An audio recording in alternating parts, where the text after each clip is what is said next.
بسم اللہ الرحمن الرحیم نحمده ونصلی علی رسوله الکریم اما بعد۔ میری محترم ماں اور بہنوں، اللہ تبارک و تعالی کا بے انتہا فضل اور کرم ہوا کہ اللہ تبارک و تعالی نے ہم تمام کو ایمان والے گھرانے میں پیدا کیا۔ ایمان والوں کے گھر میں پیدا ہونا یہ معمولی بات نہیں ہے، یہ اللہ تبارک و تعالی کا بہت بڑا انعام ہے، بہت بڑا اکرام ہے اور بہت بڑا احسان ہے۔ اور اللہ تبارک و تعالی ایمان والے کے گھر میں اسی کو پیدا فرماتے ہیں جس پہ اللہ تبارک و تعالی خصوصی انعام عطا فرمانا چاہتے ہیں، ورنہ ہم اور آپ اچھی طرح سے جانتے ہیں دنیا میں کیسوں کی عبادت کرنے والے لوگ موجود ہیں۔ آسمان کی عبادت کرنے والے ہیں، سورج کی عبادت کرنے والے ہیں، درختوں کی عبادت کرنے والے ہیں، جانوروں کی عبادت کرنے والے ہیں، پانی کی بھی عبادت کرنے والے ہیں۔ جس چیز میں کرشمہ نظر آ گیا اس کی عبادت کرنے والے لوگ آج موجود ہیں۔ اللہ تبارک و تعالی نے ان تمام گندگیوں سے بچا کر ہم تمام کو صرف اور صرف اللہ وحدہ لا شریک لہ کی عبادت کرنے والا بنایا اور ایسے گھرانے میں ہم کو پیدا فرمایا۔ یہ ہمارے اوپر اللہ تبارک و تعالی کا بہت بڑا احسان ہو گیا، بہت بڑا کرم ہو گیا، بہت بڑا فضل ہو گیا۔ ایسے گھر میں پیدا ہونا بھی اللہ تبارک و تعالی کی طرف سے انعام اور اکرام ہوتا ہے۔ اس کے لیے میں تو یہ کہوں گا کہ ہماری ہر بہن نے روزانہ 2 رکعت شکرانہ نماز اللہ تبارک و تعالی سے خاص اس لیے پڑھنا چاہیے کہ اے اللہ، تو نے مجھے ایمان والے گھرانے میں پیدا کیا، یہ تو نے میرے اوپر احسان کیا، اکرام کیا اور فضل کیا۔ اگر تو مجھے ایمان والے گھرانے میں نہیں پیدا کرتا تھا تو پھر ہو سکتا ہے کہ جہاں پہ آج عورتیں گوبر کی بھی پوجا کرتی ہے، جانوروں کی بھی پوجا کرتی ہے اور ایسی چیزوں کی پوجا کرتی ہے جس کا بیان کرنا مناسب نہیں ہے، وہاں پہ بھی پیدا کر سکتا تھا، مگر تو نے نہیں کیا، تو نے پیدا کیا تو ایمان والوں کے گھر میں پیدا کیا۔ یہ تیرا میرے اوپر احسان ہو گیا، کرم ہو گیا، فضل ہو گیا۔ اب میری محترم ماں بہنوں، جب اللہ تبارک و تعالی نے ہم کو ایک ایمان والے گھرانے میں پیدا کیا تو ایمان کے کچھ تقاضے ہیں۔ ایمان صرف زبان سے کلمہ پڑھ لینے کا نام نہیں ہے، ایمان صرف اپنا نام مسلمان لکھانے کا نام نہیں ہے۔ ایمان کا تقاضا یہ ہے کہ ہماری صبح سے لے کر شام تک کی ایکٹیویٹی اور ماں کے پیٹ سے لے کے قبر میں جانے تک کا جو سفر ہے وہ اللہ کے حکم پر اور اس کے پیارے نبی صلی اللہ علیہ وسلم کی مبارک سنتوں پر گزرے۔ یہ ایمان کا سب سے بڑا تقاضا ہے۔ ایمان کے بعد سب سے بڑی جو چیز، جو ذمہ داری ہم پر عائد ہوتی ہے، ہم اپنے ایمان کو رینیو کس طرح سے کریں، ہم اپنے ایمان کو کس طریقے سے روزانہ اسے تازہ کرتے رہے۔ اسے کرنے کا طریقہ ہمارے پیارے نبی صلی اللہ علیہ وسلم احادیث میں اور قرآن پاک میں اللہ نے ہم کو فرمایا ہے، اقیم الصلاۃ، نمازوں کا اہتمام کرو۔ نماز ہمارے اوپر فرض فرما دی تاکہ صبح سے لے کر شام تک ہم 5 وقت کی نماز پڑھیں گے تو وہ نماز کی برکت سے ہمارا ایمان ہر نماز کے وقت میں تازہ ہوتا رہے گا۔ نماز اسی لیے فرض فرمائی کہ جب ہم صبح میں اٹھ گئے تو اٹھنے کے بعد ہم کو سب سے پہلا احساس یہ ہونا چاہیے کہ میں اللہ کے حکم سے اٹھی ہوں، اللہ نے مجھے دوبارہ زندگی عطا کی۔ اسی لیے نماز کی جو دعا ہے ہم لوگ صبح میں اٹھنے کی جو دعا ہے ہم لوگ روزانہ پڑھتے ہیں، الحمدللہ الذی احیانا بعد ما اماتنا والیہ النشور، کہ اے اللہ تو نے یہ مجھے دوسری زندگی عطا کی ہے اور تیری طرف ہم لوگ آنے والے ہیں۔ تو وہ زندگی عطا کی، اس کے شکرانے میں ہم لوگ فجر کی نماز پڑھتے ہیں، اب اس سے ہمارا ایمان تازہ ہو گیا، ہم لوگ کام کاج میں لگ گئے، گھریلو کام میں لگ گئے، کھیتی کے کام میں لگ گئے، اور پھر دوپہر کا وقت آ گیا تو کہیں ہم کھیتی باڑی کے کام میں اور گھر کے کام میں اور آفس کے کام میں اور کمپیوٹر کے کام میں اور اپنی جاب کی مشغولی میں اللہ کو نہ بھول جائے، اس لیے دوپہر کی نماز فرض کی۔ اب ظہر کے وقت ہم نے ظہر کی نماز ادا کی اور اللہ تبارک و تعالیٰ نے ہم کو اس کا احساس دلایا کہ اے میرے بندو تم میرے بندے ہیں، اور ہمارے دل میں یہ احساس پیدا ہوا کہ اے اللہ ہم تجھے بھولے نہیں ہیں، تیری یاد ابھی بھی ہمارے دل میں باقی ہے، اس لیے اپنا کام چھوڑ کر، کھیتی باڑی کا کام چھوڑ کر، گھر کا کام چھوڑ کر، اپنا جو لنچ ٹائم ہے اس میں فراغت کر کے میں تیرے لیے یہ نماز پڑھ رہی ہوں۔ اس کے بعد پھر ہم اپنے کام میں مشغول ہو گئے، شام کا وقت آیا، پھر اللہ نے عصر کی نماز ہمارے لیے فرض کی تاکہ شام کے وقت میں ہم کو یاد رہے کہ نہیں اللہ ہم کو دیکھ رہا ہے اور اس وقت میں بھی اس کی عبادت ہم کو کرنا ہے۔ مغرب کا وقت آ گیا، اندھیرا چھا گیا، اے اللہ ہم اندھیرا چھانے کے بعد تجھے بھولے نہیں، ابھی بھی تو ہم کو یاد ہے۔ کھانے وغیرہ سے فارغ ہو گئے، اب سونے کا وقت آ گیا، سونے سے پہلے پھر ہم نے آخری مرتبہ اپنے ایمان کو تازہ کیا اور عشاء کی نماز ادا کی، اور اللہ تبارک و تعالیٰ سے پھر یہ عہد و پیمان کیا کہ اے اللہ سونے کا وقت آ چکا ہے لیکن پھر بھی میں تجھے بھولی نہیں ہوں، ابھی بھی مجھے یاد ہے کہ تو میرا پروردگار ہے، اور یہ آخر کی نماز میں ادا کر کے اب آرام کرنے کے لیے جا رہی ہوں تاکہ مجھے یہ احساس باقی رہے کہ میرا اللہ وہ ہر وقت میرے ساتھ میں ہے۔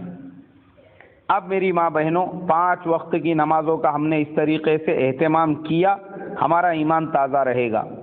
ہوتا یہ ہے کہ ہماری ماں بہنیں نماز کے معاملے میں بھی اتنی زیادہ سستی اور کاہلی کرتی ہے کہ بعض اوقات ظہر کی نماز ادا کرتے کرتے عصر کا وقت آ جاتا ہے، اور عصر کی نماز ادا کرتے کرتے مغرب کا وقت آ جاتا ہے، اور مغرب کی نماز ادا کرتے کرتے مغرب کا وقت ختم ہو جاتا ہے، اور فضول کی مشغولیات ہوتی ہے، فضول کی مشغولیات، دنیاوی کام کے اندر لگے ہوئے ہیں، یا 4 عورتیں ایک جگہ بیٹھی ہوئی ہے تو اب دنیاوی مذاکرے ہو رہے ہیں، ایران توران کی باتیں ہو رہی ہے، غیبت اور چغلیاں ہو رہی ہے، جس کی وجہ سے ایمان بھی خراب ہو رہا ہے اور نماز چھوٹنے کا بھی وقت آ چکا ہے اور نماز چھوٹ بھی جا رہی ہے، اس کا کوئی احساس ہی نہیں ہے، جبکہ رسول پاک صلی اللہ علیہ وسلم نے فرمایا کہ 3 چیزوں میں تاخیر نہ کرے، ان میں ایک چیز ہے نماز کے جب اس کا وقت ہو جائے اس کو فوراً ادا کر دے۔ جیسے ہی نماز کا وقت ہو گیا، یہاں تک کہ میں تو کہتا ہوں کہ ماں بہنوں کے لیے ہمارے شریعت نے اذان کے انتظار کا بھی حکم نہیں دیا ہے، اذان تو مردوں کے لیے ہوتی ہے۔ آج ہمارے ہر گھر میں ٹائمنگ کا چارٹ ہوتا ہے، وہ چارٹ میں دیکھ کر ہم اندازہ لگا سکتی ہے کہ ظہر کا وقت کب شروع ہو رہا ہے، عصر کا وقت کب شروع ہو رہا ہے۔ جیسی نماز کا وقت شروع ہو گیا، اب آپ کے اوپر لازمی ہے آپ سب سے پہلے اپنی نماز ادا کریں، اور نماز سے فارغ ہو گئے، الحمدللہ اب اطمینان ہو گیا۔ اور آج میں دیکھ رہا ہوں میری ماں بہنوں کہ نماز میں سستی سب سے زیادہ جو ہو رہی ہے، اس کی ایک وجہ جو ہے، اب ہمارے یہاں بڑے شہروں میں تو ٹی وی سیریلوں کا ماحول ہے کہ ہماری ماں بہنیں ٹی ویوں سے ایسی چپکی ہوئی ہوتی ہے کہ صبح سے شام تک ان کا ایک مینیو بنا ہوا ہوتا ہے کہ صبح میں 9 بجے سے 10 بجے تک یہ سیریل، 10 سے 11 تک یہ سیریل، اس کے بعد 12 سے 1 تک یہ سیریل، اور پوری ٹائمنگ ان کی سیٹ ہوتی ہے، یہاں تک کہ رات میں سونے تک ٹی وی کے اوپر مختلف پروگرام چلتے رہتے ہیں، اور وہ بیچاریاں اپنی زندگی اپنے ہاتھوں سے برباد کر رہی ہے، اور ان سیریلوں کے چکر میں ان کے گھر تباہ اور برباد ہو رہے ہیں، گھروں میں بے دینی عام ہوتی جا رہی ہے، ان کو رتی برابر بھی اس بات کا احساس نہیں ہے، اور نمازوں کے جنازے نکل رہے ہیں مگر ان کے پیشانی پہ بل تک نہیں ہے کہ نماز چھوٹ رہی ہے، ہم کو اس سے کیا لینا ہے، اس لیے کہ انہوں نے سیریلوں کو اپنے زندگی کا مقصد بنایا ہوا ہے۔ ان کو اس کا احساس ہی نہیں ہے کہ اس کے ذریعے سے ہمارے گھر کیسے برباد ہو رہے ہیں، نماز کی اہمیت ہی نہیں معلوم ہے۔ اس لیے ٹی وی کی اہمیت ہے تو ٹی وی کے لیے ٹائم برابر نکل رہا ہے، 10 گھنٹے نکل رہے ہیں، یہاں تک کہ ایسی ریکارڈ توڑ بہنیں ہیں ہماری جنہوں نے ایسے ریکارڈ بنائے ہوئے ہیں کہ فلانے سیریل کا میں نے آج تک ایک بھی ایپیسوڈ مس نہیں کی۔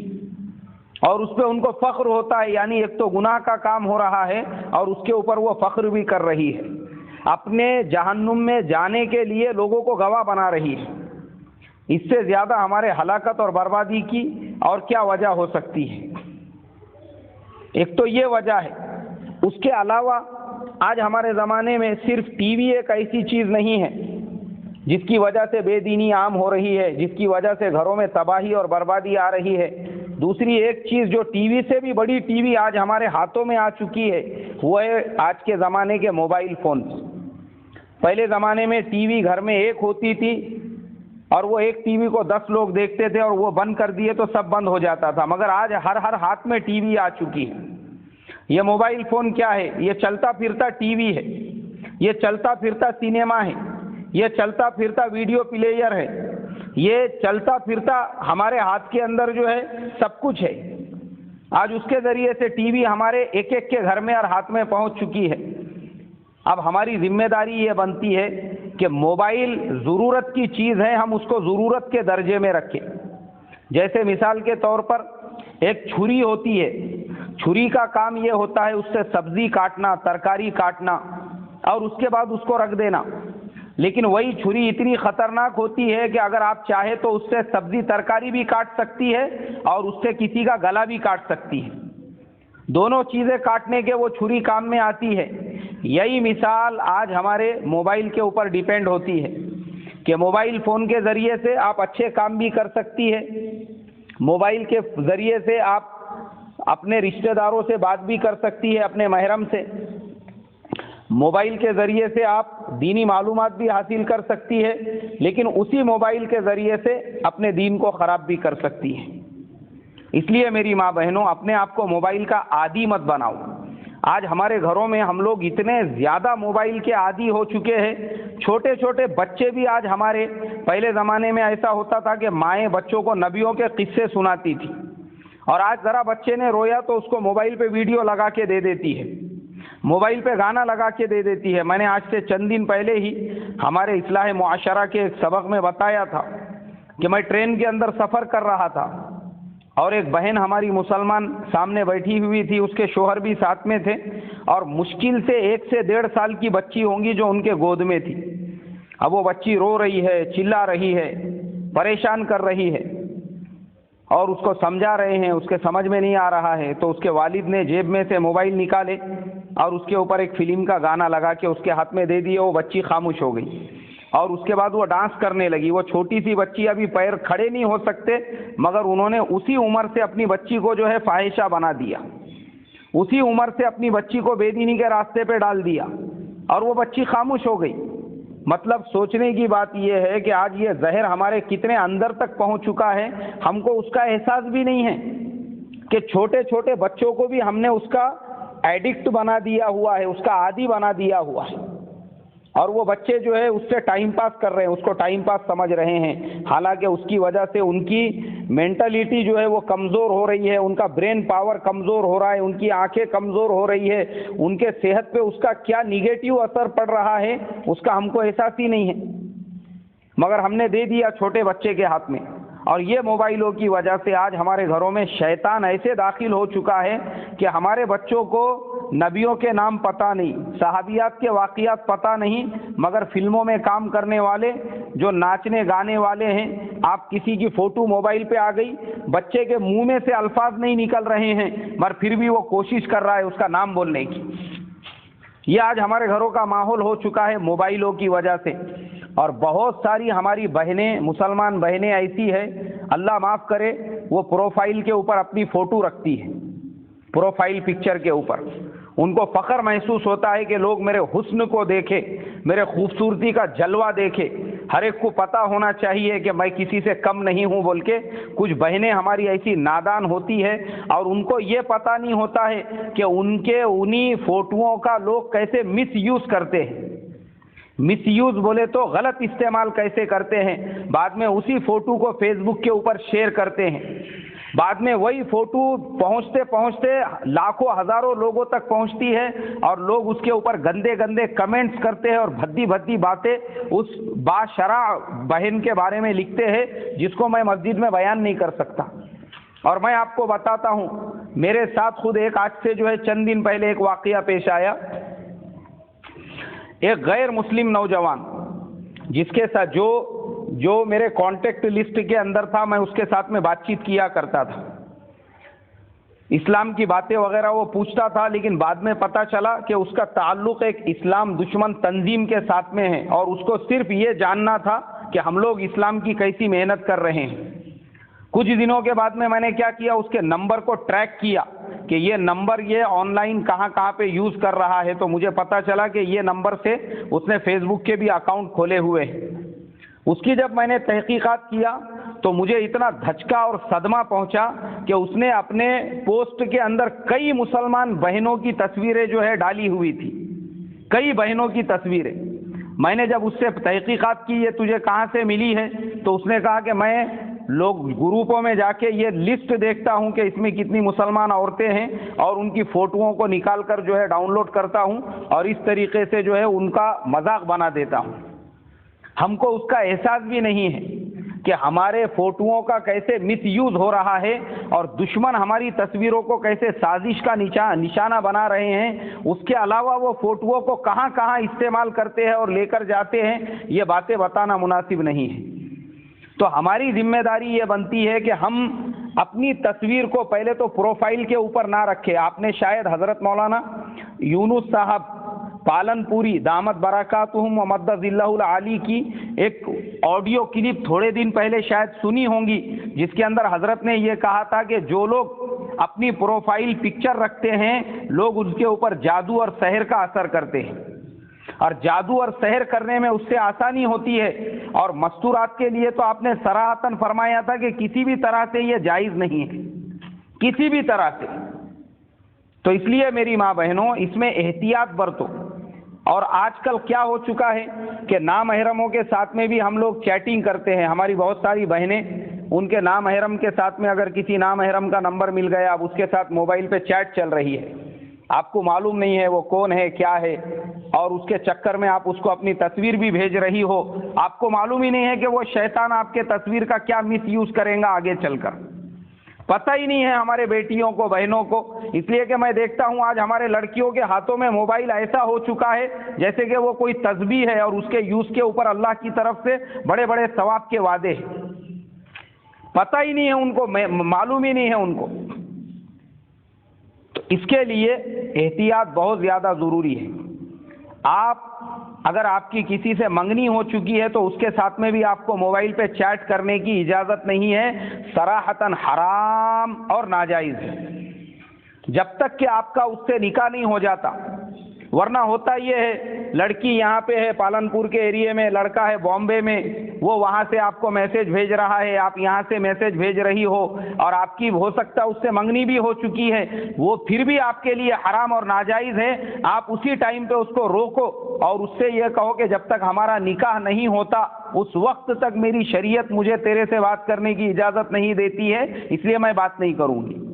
اور اگر آپ ایسا نہیں کرے گی تو میں آپ کو 5 سے 10 واقعات ایسے سنا سکتا ہوں.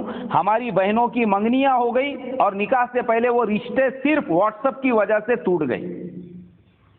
صرف واٹس ایپ کی وجہ سے وہ رشتے ٹوٹ گئے. اس میں سے ایک واقعہ تو میں جس دن یہاں آ رہا تھا احمد آباد کے لیے، اپنے گاؤں سے نکل رہا تھا، اسی دن کا واقعہ ہے. عصر کے ٹائم پہ مجھے ایک مسلم نوجوان لڑکے کا فون آیا اور وہ کہنے لگا میری فلاں سے منگنی ہو گئی، اور میں اس کے ساتھ میں بات چیت کرتا تھا، لیکن بات چیت کے درمیان میں آپس میں جھگڑے ہو گئے، لڑائیاں ہو گئی. لڑکی نے اس کے والدین سے شکایت کی، لڑکے نے اپنے والدین سے شکایت کی. ابھی نکاح بھی نہیں ہوا، منگنی ہو گئی، لیکن زبردستی دونوں نے ایک دوسرے سے بات چیت شروع کی ہے. وہ بات چیت میں نکاح سے پہلے ہی ان کا طلاق ہو گیا. یہاں تک نوبت پہنچی لڑکی والوں نے پورا سامان لڑکے کے گھر پہ بھیج دیے، لڑکے والوں نے لڑکی کے گھر پہ بھیج دیے، اور پھر یہ ہو گیا کہ طلاقیں جو ہے نکاح کے بعد ہوتی ہے. ان کا بیچاروں کا کچھ ہونے کے پہلے ہی سب کچھ ختم ہو گیا. کیوں ہوا؟ شریعت کی حدود کو لانگھنے کی وجہ سے، اپنی حدود سے باہر نکلنے کی وجہ سے، اور اللہ کے حکم کو توڑنے کی وجہ سے کہ ایک نامحرم سے آپ نے بغیر کسی وجہ کے بات چیت شروع کی، بھلے ہی وہ آپ کا منگیتر ہو، آپ کے لیے ناجائز ہے، حرام ہے، آپ اس سے بات نہیں کر سکتی، اس سے چیٹ نہیں کر سکتی. رشتہ ٹوٹ گیا اس کی وجہ سے۔ تو موبائل آپ استعمال کرو، ایسا نہیں ہے کہ مت کرو، بالکل آپ استعمال کرو، لیکن لمٹ میں کرو۔ جتنی آپ کو بات کرنا ہے اتنا اس کا استعمال کرو۔ جتنا آپ کو واٹس ایپ پہ کوئی دینی میسج آ گیا یا حضرت مولانا یونس صاحب دامت برکاتہم کا سبق آ گیا، بالکل آپ اسے سن سکتی ہے۔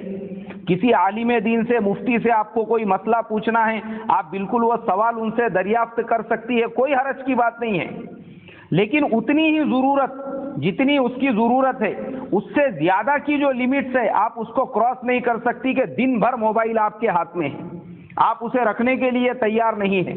تو کیا ضرورت ہے اس کی؟ میں تو یہی کہتا ہوں، ہمارے شہر میں تو خاص طور پہ ہم لوگ ماں باپ سے یہ کہتے ہیں کہ بھائی لڑکیوں کو موبائل دینے کی ضرورت کیا ہے، مجھے یہ بتاؤ۔ کیا ان کے بڑے بڑے کارخانے چل رہے، ان کی بڑی بڑی کمپنیاں چل رہی ہے، یا ان کے کمپنیوں میں مزدور کام کر رہے 8-10 ہزار، اور کچھ پرابلم ہو گیا جس کی وجہ سے ان کو ہینڈل کرنا پڑ رہا بار بار موبائل کے اوپر فون کر کے کہ بھائی کیا ہو گیا، آج کام کیوں رکا ہوا ہے بول کے؟ ضرورت ہی نہیں ہے۔ گھر میں پہلے تو دینے کی بھی ضرورت نہیں ہے۔ ہمارے گھر میں والد صاحب کا موبائل ہے، کوئی ضرورت پڑ گئی ہم ان کا موبائل لے کے بات کر سکتے ہیں۔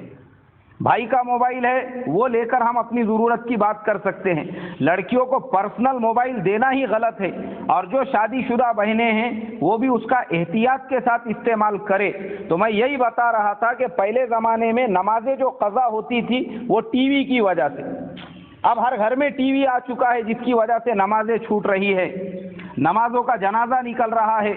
یہاں تک لوگوں کا حال ہو چکا ہے موبائل کی وجہ سے کہ موبائل نمازوں کے اندر بھی لوگ اس سے احتیاط نہیں برت رہے ہیں۔ میں نے ہمارے اصلاح معاشرہ کے سبق میں چند دنوں پہلے ایک واقعہ سنایا تھا اپنے گھر کے بازو کے مسجد کا ہی۔ ایک دن میں ظہر کی نماز پڑھ رہا ہوں اور میرے بازو میں، بالکل میرے بازو میں ایک چاچا کھڑے ہوئے، اور امام صاحب نے اللہ اکبر بول کے رکوع میں جانے کی تسبیح پڑھی، رکوع میں جانے کی تکبیر پڑھی۔ جیسے ہی انہوں نے اللہ اکبر کہا ہم لوگ سب رکوع میں چلے گئے، تو وہ بازو والے چاچا رکوع میں نہیں گئے۔ میں بولا بھائی کیا ہو گیا؟ چاچا رکوع میں نہیں گئے ابھی تک، کیونکہ میری جو نماز ہے وہ حضرت حاتم اعصم رحمۃ اللہ علیہ کے جیسے خشوع خضوع والی تو ہے نہیں کہ بازو والا کیا کر رہا وہ مجھے بالکل ہی پتہ نہیں چلے گا۔ میں تو ایک عام انسان ہوں، بازو والا رکوع میں نہیں گیا تو یہ بات ذہن میں آنے ہی والی ہے۔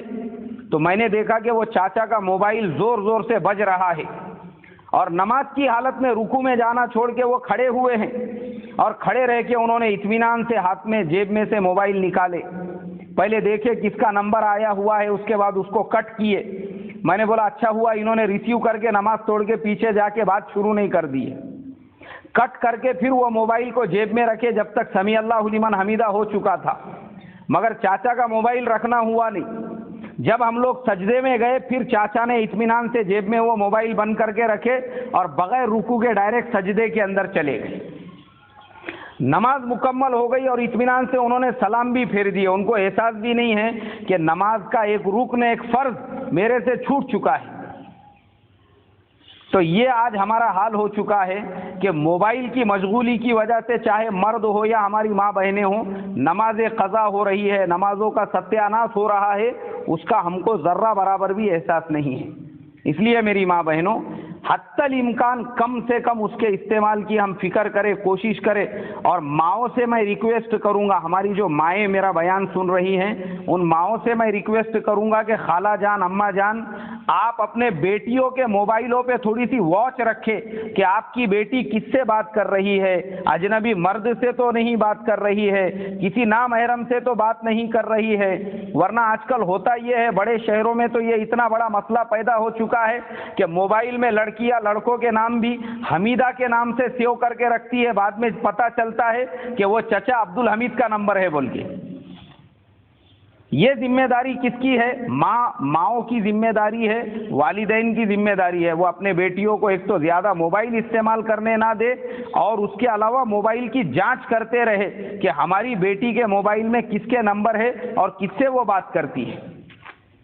تو میری ماں بہنوں، اللہ کی ذات سے 100% امید ہے کہ انشاءاللہ ہمارے گھروں میں واپس سے وہ نماز والا ماحول بنے گا، پھر ہمارے گھروں میں تعلیم ہوں گی. اب تعلیم کا بھی آج کل ایسے مسئلہ ہو چکا ہے. پہلے زمانے میں لوگ اتنے ادب سے, اتنی یکسوئی کے ساتھ میں تعلیم کو سنتے تھے اور تعلیم کے مجلس میں بیٹھتے تھے, ایسا لگتا تھا جیسے کہ واقعی میں بھی ملائکہ کا نزول ہو رہا ہے اور اس مجلس میں سکینہ نازل ہو رہا ہے. پہلے لوگ ایسے با ادب تھے, با وضو با ادب گھر کے سارے فرد بیٹھتے تھے, ایک فرد اطمینان سے تعلیم کرتا تھا. اب آج کل گھروں کی تعلیم تو دو چھوڑ کے میں نے مسجد کی تعلیم میں دیکھا. ایک دن عصر کے نماز کے بعد میں ہمارے تعلیم میں بیٹھا تو تعلیم پڑھنے والے چچا کا موبائل آ گیا, رنگ بجنے لگی. سارے لوگوں کو ویسی بٹھا کے انہوں نے بولے ذرا 2 منٹ رکو, میرے مزدور لوگوں کا فون آیا, بولے میں ذرا بات کر کے آتا.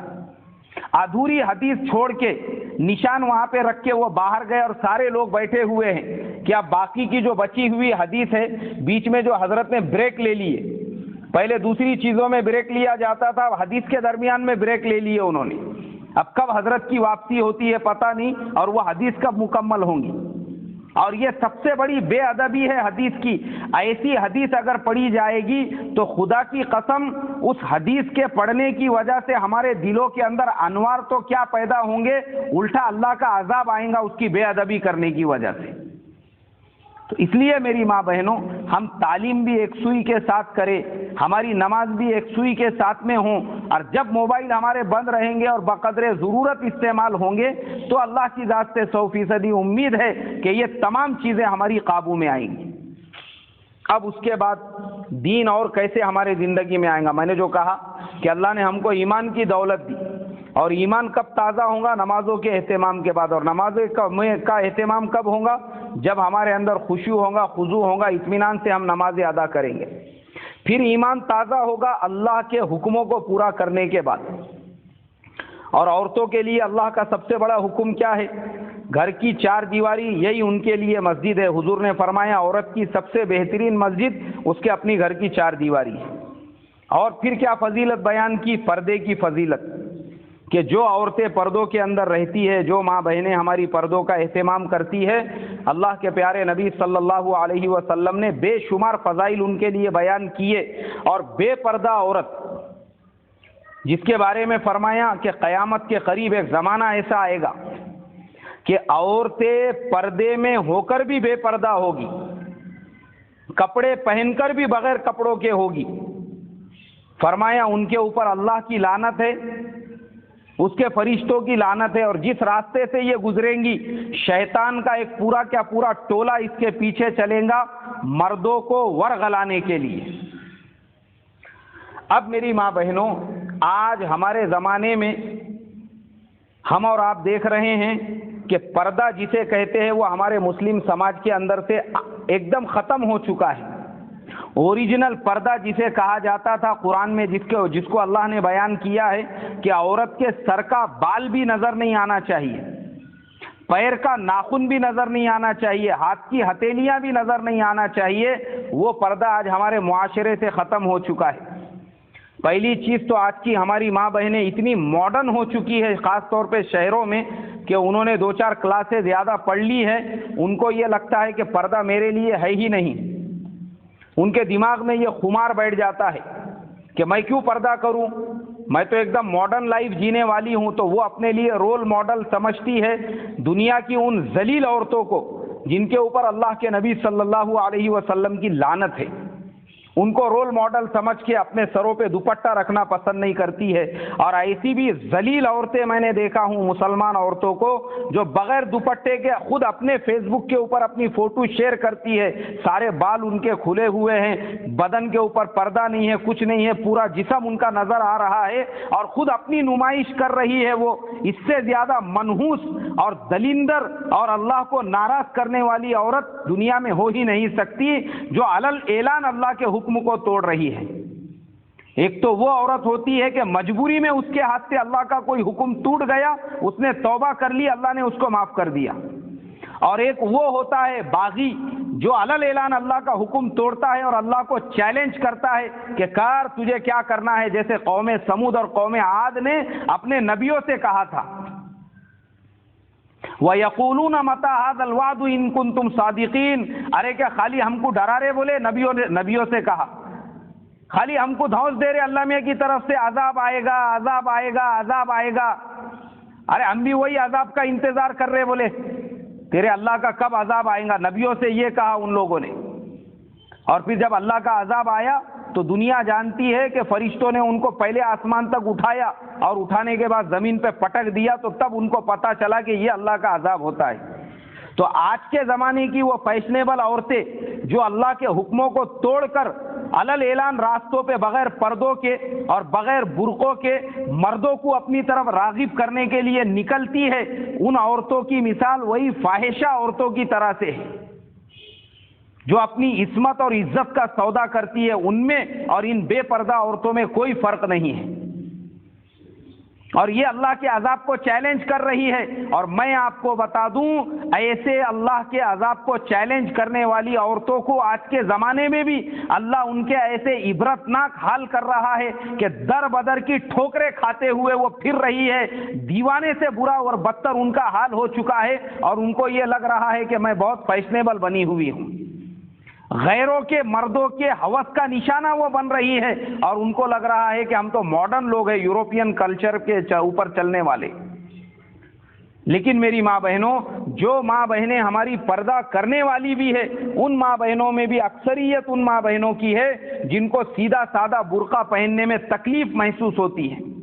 حضور نے جو فرمایا پردہ کر کے بھی وہ بے پردہ ہوں گی، یہ ان عورتوں کے لیے فرمایا جو آج کے زمانے میں ہماری مسلمان عورتوں نے برقعوں کے فیشن نکال لیے ہیں۔ ان کے برقعے بھی فلم کے اندر کام کرنے والے ہیروئنوں کے لباسوں کی طرح سے ہو چکے ہیں، اور اس کے بھی فلموں کے نام پر نام آ چکے ہیں آج کے زمانے میں برقعوں کے بھی۔ کون سا برقع؟ تو بولے یہ نام کا برقع۔ کون سا برقع؟ تو وہ فلانے فلم کے نام کا برقع اور فلانے ہیروئن کے نام کا برقع۔ ویسے برقعے آج ہماری ماں بہنیں پہن رہی ہے، تو یہ برقع اپنی عصمت کو چھپانے کے لیے نہیں، اپنی عصمت کو پامال کرنے کے لیے پہنا جا رہا ہے۔ اتنے تنگ برقعے آج کے زمانے کی عورتیں پہن رہی ہے، پورے جسم کے پارٹس ان کے نظر آ جاتے ہیں راستے سے چلنے والے کو۔ یہ برقع ہے، یہ پردہ ہے، یہ بے پردگی ہے۔ ایک میرے ہندو بھائی نے مجھ سے کہا، بولے اکبر بھائی، یہ تمہاری جو آج کے زمانے کی جو مسلمان لڑکیاں اور عورتیں جو برقع پہن کر جاتی ہے، یہ کائے کا برقع ہے؟ بولے ان کے برقعے کو دیکھ کے ان کو نہیں دیکھنے والا بھی ان کی طرف دیکھتا ہے۔ بولے وہ برقعے میں جو جھلجھل اور چمچم لگا ہوا ہوتا ہے، اور اس کے اندر جو موتی ہوتے ہیں، اور اس کے اندر جو چمک دمک ہوتی ہے، اور اس کے اندر جو گھنگرو لگے ہوئے ہوتے ہیں، اور اس کے بڑے بڑے آستین ہوتے ہیں پائچے کے جیسے، اور وہ آستینوں پہ پورے جھالر لگے ہوئے ہوتے ہیں، اور وہ برقع پورے باڈی پہ ایسا فٹ کیا ہوا ہوتا ہے جس کی وجہ سے وہ پورا جسم برقع پہن کر بھی وہ عورت ننگی نظر آتی ہے۔ تو وہ مجھے کہنے لگا یہ برقع ہے۔ بولے یہ برقع پہننے سے تو وہ سادی سیدھی عورتیں جو ہمارے سماج کی جو عورتیں روڈ اور راستوں پہ جو چلتی ہے بیچاری سادے سیدھے کپڑے پہن کے، ان کی طرف بھی کوئی نہیں دیکھے گا۔ بولے کیونکہ وہ سادے کپڑے پہن کر بغیر برقعے کے جاتی ہے تو کوئی نہیں دیکھتا ہے۔ تو یہ برقع کس لیے پہنا جا رہا ہے؟ اپنے آپ کو چھپانے کے لیے یا اپنی نمائش کرنے کے لیے؟ اور برقعے بھی کتنے کے ہو چکے ہیں۔ سادہ برقع سلانے کے لیے جائیں گے، وہ 200-500 روپے میں بنے گا، اس میں ہماری عصمت بھی چھپ جائیں گی، ہماری عزت بھی چھپ جائیں گی، ہمارا جو ہے پردہ بھی ہو جائے گا اس کے اندر، اور ثواب بھی ملے گا۔ اور یہ آج کے ہمارے فیشنیبل برقعوں کا یہ حال ہو چکا ہے۔ ایک صاحب جو ہے وہ کام کیا کرتے تھے ایک جگہ پر، اور کام کرنے کے بعد انہوں نے سیٹ سے جو ہے ایڈوانس پیمنٹ مانگا۔ سیٹ نے بولے بھائی کائے کے لیے ایڈوانس پیمنٹ چاہیے؟ بولے صاحب وہ میری بیوی نے کچھ کپڑے خریدی ہے، اس کا قرضہ دینے کا ہے۔ تو میں نے ان کو بعد میں پوچھا، میں بولا کائے کا قرضہ دینے کا ہے؟ نہیں، بولے وہ ہمارے بیوی نے ایک برقع لی، 6000 روپے کا برقع ہے، بولے وہ اس کے باقی کے پیسے دینے کا ہے دکاندار کو۔ اس نے ضد پکڑ کے بیٹھی ہوئی ہے کہ مجھے لینے کا ہے تو وہی برقع لینے کا ہے بس۔ 6,000 کے برقعے، 5,000 کے برقعے، 1,500 روپے کے برقعے۔ اور آج کل اللہ معاف کرے، مسجد میں بیٹھ کے بات کر رہا ہوں، مجھے نہیں بولنا چاہیے، مگر میری زبان پہ وہ بات آ گئی تو میں اب اس کو روک بھی نہیں سکتا، کہ بہت ساری ہماری مسلمان ماں بہنیں حج کے لیے بھی جو جاتی ہے اور عمرے کے لیے بھی جو جاتی ہے، ان کا مسجد نبوی میں سلام پڑھنے پہ اتنا دھیان نہیں ہوتا ہے، ان کا اللہ کے پیارے نبی صلی اللہ علیہ وسلم کے مسجد کے اندر جو نماز پڑھتے ہیں، ذکر و تلاوت کرتے ہیں، اس کے اوپر اتنا دھیان نہیں ہوتا ہے، بیت اللہ کے طواف پر اتنا دھیان نہیں ہوتا ہے، حج کے ارکان پہ اتنا دھیان نہیں ہوتا ہے، صفا مروہ کے سعی پہ اتنا دھیان نہیں ہوتا ہے، جتنا ان کے دل و دماغ میں یہ بات ہوتی ہے کہ ہم لوگ اب شاپنگ کرنے کے لیے کب نکلیں گے اور یہاں سے میں 4-5 برقعے کب خرید کے لے کر جاؤں گی۔ ایک صاحب حج سے آئے، عمرے سے آئے، میں ملاقات کے لیے گیا تو انہوں نے مجھے کھجور ہی نہیں کھلائے عمرے سے آنے کے بعد کی۔ میں بولا بھائی کیا بات ہے، کائی کی ناراضگی ہے؟ چلو تم نے ہمارے لیے ہدیہ نہیں لے کر آئے، مصلی نہیں لے کر آئے، تسبیح نہیں لے کر آئے، کوئی بات نہیں، کم سے کم کھجور تو کھلانا تھا۔ ارے بولے یار کھجور وہ ایئرپورٹ پہ چھین کے لے لیے ہمارے سے۔ میں بولا کیوں لیے؟ نہیں بولے وہ میرے بیوی نے وہاں پہ شاپنگ اتنی کر لی تھی، آدھا ڈزن تو برقعے لے کے آئی بولے اس نے وہاں سے۔ انڈیا کے برقعے اس کو پسند نہیں آ رہے، وہاں کے فیشنیبل برقعے چاہیے۔ اور کتنے کے برقعے؟ 100 ریال کا ایک برقع، 200 ریال کا ایک برقع، 300 ریال کا، ایسے بھاری بھاری برقعے لے کر آئی اس نے۔ تو آج ہماری ماں بہنوں کا حال یہ ہو چکا ہے، ہم کس کے لیے یہ برقعے پہن رہے ہیں؟ فیشنیبل برقعے، اپنے آپ کو ظاہر کرنے کے لیے۔ ہمارا برقع تو ایسا سیدھا سادہ ہونا چاہیے کہ کسی کو پتہ نہ چلے کہ یہ پردے کے اندر جو جانے والی مستورات ہے یہ ہماری ماں ہیں یا یہ ہماری بہن ہیں یا یہ ہماری بیٹی ہے، یہ کون مستورات جو ہے جا رہی ہے، بلکہ لوگوں نے عزت اور ادب اور احترام سے راستہ چھوڑ دینا چاہیے، اس کی طرف نظر اٹھانے کی کسی کی ہمت نہیں ہونا چاہیے۔ یہ ہمارے پردے کی سادگی ہونا چاہیے۔ اور میری ماں بہنوں، میں آپ کو بتا دوں کہ آج کے زمانے میں بھی وہ چیز زندہ ہے۔ ہماری جو ماں بہنیں دیندار ہے، جو اللہ کے حکموں پہ چلنے والی ہے، وہ ایسی بھی ہے جو ماشاء اللہ پڑھی لکھی ہے، کالجوں کے اندر تعلیم حاصل کرنے والی ہے، جنہوں نے بڑی بڑی MBBS MD کی ڈگریاں لی ہوئی ہے، جو بڑے بڑے کالجز میں لیکچرر اور پروفیسر ہے، لیکن ان کی زندگی اتنی سیدھی سادی ہے اور اتنے سادگی کے ساتھ وہ اپنی زندگیاں گزارتی ہے اور ایسا پردے کا اہتمام کرتی ہے، ان کو دیکھ کے لگتا نہیں ہے کہ انہوں نے کالجوں میں ایجوکیشن حاصل کیا ہوا ہے بول کے۔ ابھی میں نے صبح میں ایک جگہ واقعہ سنایا تھا، میں آپ کو واپس سے سناتا ہوں۔ میرے ایک بہت ہی عزیز دوست ہے بامبے کے، وہ اپنے کچھ رشتہ داروں کے ساتھ میں ہمارے یہاں پہ گھومنے کے لیے آئے ہوئے تھے، اور اچانک ان رشتہ داروں میں ایک رشتہ دار کی طبیعت خراب ہو گئی۔ اس کو وہاں کے مقامی ہاسپٹل میں لے جا کر ایڈمٹ کیے، تو ان کے ساتھ میں ان کی ایک چچیری ممیری کوئی بہن تھی، وہ بھی ساتھ میں تھی۔ وہ بہن پوری پردے کے اندر، اس کے پیروں میں بھی ساکس پہنا ہوا، ہاتھوں میں بھی ہینڈ گلوز پہنا ہوا، چہرہ بھی پورا ڈھکا ہوا۔ بعد میں پتا چلا کہ وہ بہن خود ڈاکٹر ہے، اس کا اپنا وہاں پہ بامبے کے اندر کلینک ہے۔ اب وہ بہن وہاں پہ ہاسپٹلوں میں انگلش میں بات کرنے لگی وہاں کی لیڈیز ڈاکٹرنیوں سے اور بڑے ڈاکٹرز کے ساتھ، انگریزی میں وہ بھی، کہ بھائی تم ہمارے پیشنٹ کو کب ڈسچارج دیں گے، آپ نے یہ انویسٹیگیشن کیا تھا، وہ رپورٹس میں کیا آیا مجھے بھی بتاؤ۔ اور ڈسکس کرنے لگی وہ پیشنٹ کے طبیعت کے اوپر کہ یہاں رکھنا ہے یا وہاں لے جانا ہے یا یہ کرنا ہے۔ میں نے جب اس بہن کا پردہ دیکھا، میرے دل سے دعائیں نکلی اس بہن کے لیے کہ اگر اس بہن کا نمونہ ہمارے ملک کی ہر مسلمان لڑکی بن جائے تو شوق سے لوگ اپنے بیٹیوں کو بھی کالج میں پڑھنے کے لیے بھیجیں گے۔ کسی کو اعتراض نہیں ہوگا کہ ان کی بچی کالج میں جائے، وہاں جا کے اچھا ایجوکیشن کوالیفیکیشن حاصل کرے، اگر ہر مسلمان لڑکی ایسا پردے کا اہتمام کرنے والی بن جائیں گی تو۔ اور وہ ایک بہن نہیں، ایسی سینکڑوں بہنیں ہیں میری ماں بہنوں۔ میں اب آپ کو کیا بتاؤں، ایسے جو انگریز ملک ہے، امریکہ ہے، انگلینڈ ہے، یورپ ہے، فرانس ہے، یہاں تک کہ آسٹریلیا ہے، ان ملکوں کے لوگ جو فیشن کی زندگی گزارنے والے ہیں وہ سب چھوڑ چھاڑ کے مسلمان بن رہے ہیں، اور وہ عورتیں جو اسکرٹ پہننے والی تھی وہ پورے برقعے کا ایسا اہتمام کر رہی ہے کہ آپ اس کی آنکھیں بھی نہیں دیکھ سکتے۔ میں آپ کو خاندانی مسلمانوں کی باتیں نہیں بتا رہا ہوں، یہ ان مسلمان لڑکیوں کی باتیں بتا رہا ہوں جن کی پیدائش کسی یہودی کے گھر میں ہوئی تھی، کسی عیسائی کے گھر میں ہوئی تھی، لیکن انہوں نے ہمارے سے زیادہ حضور کی سنتوں کو اپنے زندگی میں ڈال دیا، ہمارے سے زیادہ قرآن کا اہتمام کرنے لگی، اور ہم خاندانی مسلمان بس مسئلے پوچھنے میں رہ گئے، یہ جائز ہے کیا، وہ ناجائز ہے کیا، کہیں سے کوئی راستہ ہمارے لیے نکلتا کیا بول کے۔ اور وہ ماں بہنیں وہ ماحول سے آ کے ہمارے ماحول میں آ کے ایسے اسلام کے ماحول میں رم گئی، ایسا انہوں نے اسلام کے ماحول کو اختیار کر لیا کہ وہ ماں بہنیں آج نمونہ بنی ہوئی ہیں. میں آپ کو کیا بتاؤں، ایک بیان میں اکثر سنتے رہتا ہوں، میرے پاس میں لیپ ٹاپ کے اوپر ہے، وہ ایک نو مسلم کا ہے. اور وہ جو نو مسلم ہے ایکچولی بیان نہیں ہے، وہ حدیث ہے حضور صلی اللہ علیہ وسلم کی قیامت کی علامتوں کے بارے میں.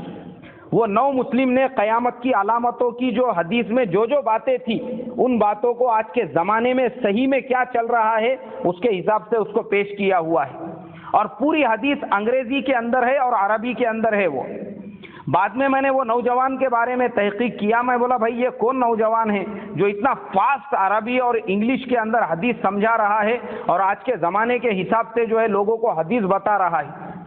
تو پتہ یہ چلا کہ یہ نوجوان خود پہلے کرسچن تھا، لیکن اللہ تبارک و تعالیٰ نے اس کو ہدایت دی اور وہ مسلمان بن گیا. اور پاپ سنگر تھا، وہ سنگر یعنی گانا گانے والا تھا. اس کے ایک ایک دن کا جو گانا گاتا تھا اس کے $1 ملین جو ہمارے انڈیا کے حساب سے 7 کروڑ روپے ہوتے ہیں وہ اس کو ملا کرتے تھے. وہ تمام زندگی کو لات مار کے ٹھوکر مار کر ہمارے ماحول میں وہ آ گیا، اور آنے کے بعد لوگوں کی ہدایت کا کام کرنے لگا. آسٹریلیا کے اندر اس نے ایک ٹرسٹ بنایا، ایک تنظیم بنائی کہ غیروں میں کیسے دین کا کام کرنا ہے. آپ کو سن کر حیرت ہوں گی، اس کے تنظیم کے جو ممبر ہے وہ آل اوور ورلڈ کے اندر تقریباً 25 لاکھ ہے، جس میں سے 17 لاکھ نو مسلم ہیں. 17 لاکھ وہ یہود و نصارہ ہے جنہوں نے یہود و نصارہ کے گھر میں پیدائش جن کی ہوئی تھی، لیکن اللہ نے اس ایک عیسائی کے ذریعے سے جو بعد میں مسلمان ہو گیا ان تمام کو بھی اسلام کی اور ایمان کی توفیق دے دی. تو اس لیے میری ماں بہنوں، یہ فیشن یا آج کا ماڈرن زمانہ یہ ہمارے لیے نہیں ہے.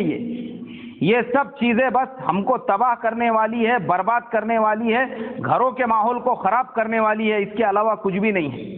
جتنا ہمارے زندگی میں سیدھا پن ہوگا، جتنا ہمارے زندگیوں میں سادگی ہوں گی، آپ فیشن کرو نا، بالکل آپ کو اجازت ہے، لیکن آپ کے شوہر کے لیے بالکل آپ کر سکتی ہے. آپ اپنے شوہر کے لیے سجو، آپ اپنے شوہر کے لیے دھجو.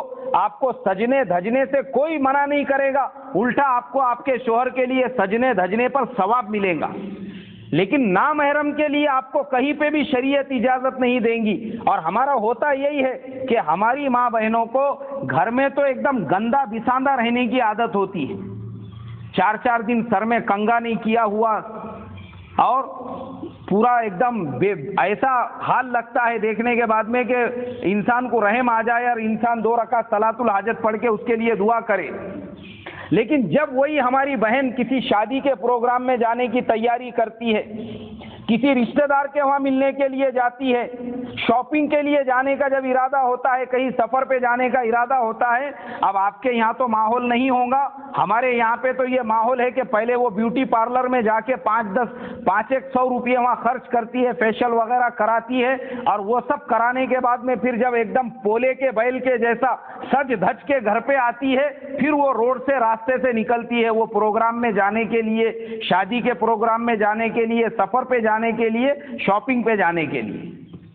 اب پولے کا بیل آپ لوگوں کو شاید نہیں سمجھتا ہوگا، لیکن میں آپ کو بتا دوں ہمارے علاقے کے اندر جانوروں کی ایک عید ہوتی ہے، اس کو پولا کہتے ہیں، جس میں وہ جانور کو اچھی طرح سے نہلاتے ہیں، دھلاتے ہیں، اس کے بدن پہ کلر لگاتے ہیں، اس کے سینگ پہ جو ہے چمکی لگاتے ہیں، پھگے لگاتے ہیں، اور اس کو سجا دھجا کر روڈ سے راستے سے دکھاوا کرتے ہوئے لے کر جاتے ہیں.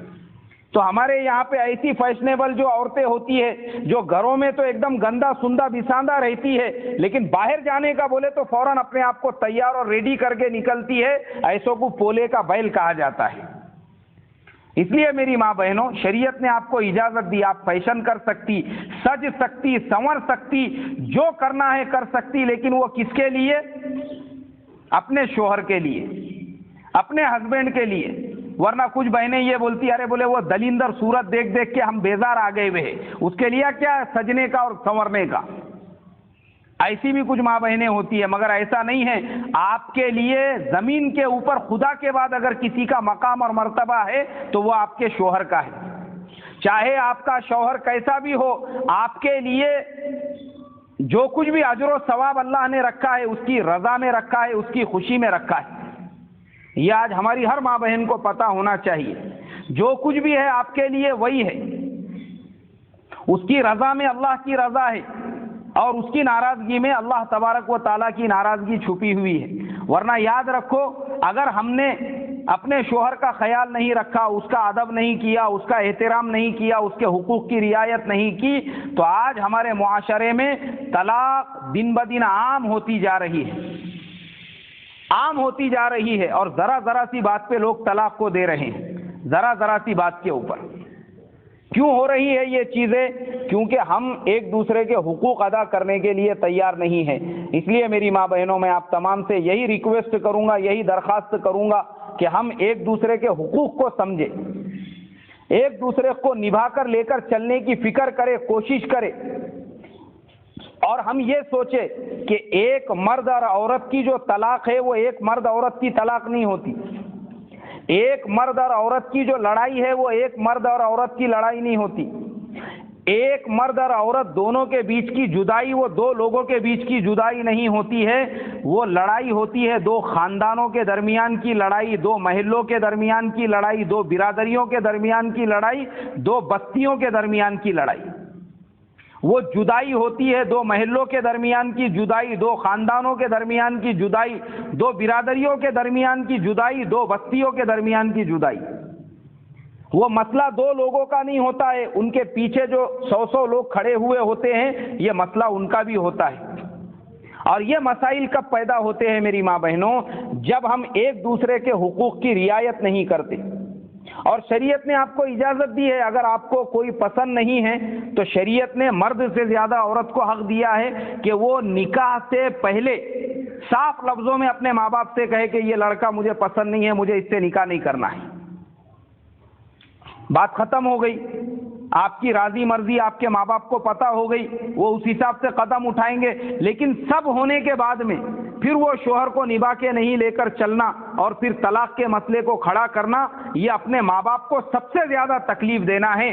اس لیے کہ باپ کو سب سے زیادہ دکھ اور رنج اس وقت ہوتا ہے جب اس کے بیٹی کو طلاق ہو جاتی ہے اور وہ باپ کے گھر پہ آ کر بیٹھتی ہے۔ اور ہم ایسا کوئی عمل نہ کریں۔ اگر ہم کو پسند نہیں ہے پہلے ہی بول دے۔ میں آپ کو بتاتا ہوں، ایک طلاق کے مسئلے میں مجھے جانے کا موقع ملا، تو وہ لڑکی نے اپنے خوشی سے نکاح کی، خوشی سے لوگ ساتھ میں رہنے لگے، لیکن بعد میں آپس میں میاں بیوی میں کچھ بن بناؤ ہو گیا، آپس میں کچھ لڑائی جھگڑے ہو گئے۔ اس لڑکی کو جب سمجھانے کے لیے جاتے تھے کہ بیٹا تم کو کیا تکلیف ہے، کیا پریشانی ہے، بولو، وہ تکلیف بولنے کے لیے تیار نہیں۔ یہاں تک کہ جب اس کو زیادہ تکلیف پوچھنے لگے تو اس نے زہر پی لیا، اس کو دواخانے میں لے کر گئے، اس کا علاج کرائے، اور اس کے بعد میں پھر لڑکی والوں نے خلا لے لیے، اور خلا لینے کے بعد میں وہ جو لڑکا ہے وہ بھی ماشاءاللہ دیندار ہے، کئی مرتبہ اس کے بھی 4 مہینے لگے ہوئے ہیں، ابھی بھی وہ فعال ساتھی ہے۔ وہ بیچارہ مسجد میں بیٹھ کے روتا تھا اور گڑ گڑاتا تھا اور یہ کہتا تھا، میں اس مسئلے کے لیے ان کے درمیان میں تھا، وہ بولتا تھا کہ اے اللہ، میں ان سب کو گواہ رکھ کے کہتا ہوں کہ میری کیا غلطی ہے، کیا قصور ہے، کم سے کم وہ ایک مرتبہ بولے تو صحیح، تو ہم کو پتہ چلے کہ بھائی کیا غلطی ہے جس کو ہم سدھار سکتے ہیں۔ لیکن وہ بولنے کے لیے تیار نہیں، بس ایک لفظ اس نے یہ کہا آخر میں کہ مجھے یہ لڑکا پسند نہیں ہے۔ تو اس کے ماں باپ نے اور پھر ہم لوگوں نے سب نے یہی کہا، جب یہی مسئلہ تھا تو نکاح کے پہلے اگر بول دیتی تو پھر اتنے مسائل ہی کھڑے نہیں ہوتے تھے۔ تو اس کے لیے میری ماں بہنوں ہوتا یہ ہے کہ جب بیوی شوہر کے حقوق ادا کرنے کے لیے تیار نہیں ہوتی اور شوہر بیوی کے حقوق کی رعایت نہیں کرتا تو دونوں کی لڑائی، دونوں کا جھگڑا، یہ دو لوگوں کا جھگڑا نہیں بلکہ یہ بہت دور تک پہنچتا ہے۔ بس آپ لوگوں سے میں یہی درخواست کروں گا کہ جتنی باتیں میں نے بتائی ہے، نمازوں کا اہتمام ہم کریں، اپنے ایمان کو بچانے کی فکر کوشش کریں، موبائل کا غلط استعمال بالکل نہ کرے، زیادہ سے زیادہ اس سے دور رہے، اور فیشنیبل پردہ اور برقع جو ہے اس سے اپنے آپ کو بچائے، سیدھی سادی زندگی گزارنے کی ہم کوشش کریں، اہتمام کریں۔ اللہ تبارک و تعالی ہم تمام کو کہنے سننے سے زیادہ عمل کی توفیق عطا فرمائے۔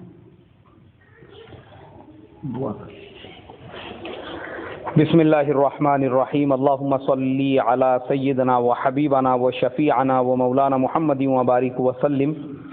ربنا آتنا فی الدنیا حسنہ وفی الآخرۃ حسنۃ وقنا عذاب النار۔ اے اللہ ہمارے گناہوں کو معاف فرما، خطاؤں کو درگزر فرما، عافیت کا معاملہ فرما، اے اللہ ہونے والی اس مجلس کو بے انتہا قبول فرما. اس مجلس میں ہماری جتنی بہنوں نے شرکت کی اور جتنے بھائی یہاں مسجد میں بیٹھے ہوئے ہیں تمام کی مغفرت کا فیصلہ فرما.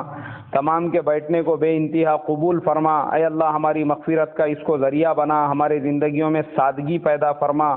آج کے اس زمانے میں جو فیشن کی آگ لگی ہوئی ہے اس سے ہمارے گھروں کی، ہمارے ماں بہنوں کی، ہمارے معاشرے کی حفاظت فرما. اور اے اللہ جتنی بہنیں یہاں پر بیٹھی ہوئی ہے ان بہنوں میں اے اللہ جو بیمار ہے ان کو شفاء کاملہ نصیب فرما. جس کی جو پریشانی ہے تو اپنے فضل و کرم سے دور فرما.